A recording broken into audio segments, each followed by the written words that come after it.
vargjet e Kuranit, unë kam dëgjuar që kur kam lindur, kam qenë fëmijë e tjerë, kanë qenë gjithë besimtarë, pra ata pararësit e mi, dhe edhe nëna ime besimtare, edhe pastaj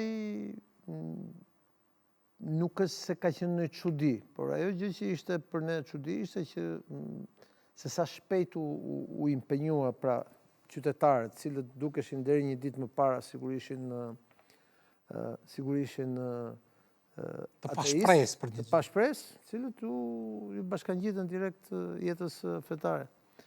Unë kam pas drejtorin e shkollës timet, pra shkollës 8 vjeçare, që quhej Lidhja e Prizrenit në kohë të komunizmit, pra në Shijak, zoti Dizdari, i cili nga drejtori i shkollës dhe komunist u kthye në një nga klerikët më në zë, domethënë, dhe sot e kësaj dite është një klerik i moshuar, po dhe kështu me radhë, domethënë. E pam që ajo ngrehina e ateizmit u rrezu kështu për një herë kështu. Siç ra komunizmi, ra dhe ngrehina e ateizmit. Pra ajo kishte qenë falso. Sigurisht që edhe sot ka një rezistencë ateiste në Shqipëri, po është gjithmonë më shumë në rënje.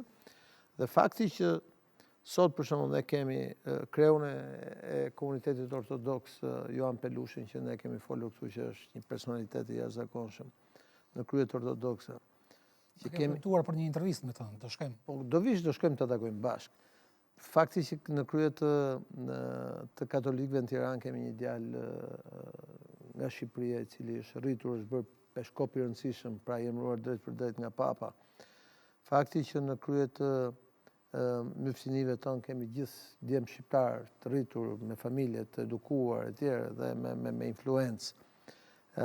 Dhe fakti që edhe kryemyftiu i Shqipërisë është nga zona e Kukësit, myftiu i Tiranës është familja e vjetër Tiranës e tjerë, ai që drejton atë xhamin që përuroi presidenti Erdogan në Tiranë. Apo kemi dhe Bektashianët, cilët i kemi trajtuar në një emision të veçantë këtu, tregon që Shqipëria përbën një nga ato rastet e rralla të bashkëtesës, por që lindi pas një dhimbje shumë të madhe që ishe 27 vjet ateizëm, ku krerët e bashkia fetare u persekutuan të gjithë me familjet e tyre dhe numri i vrarëve nga klerikët ka qenë shumë i lartë. Përveç asaj që përmende manifestimi i fesë të gjitha besimet, ka qenë totalisht në privatësi apo ka pas edhe forma tjera ndoshta më publike të themi? Jo.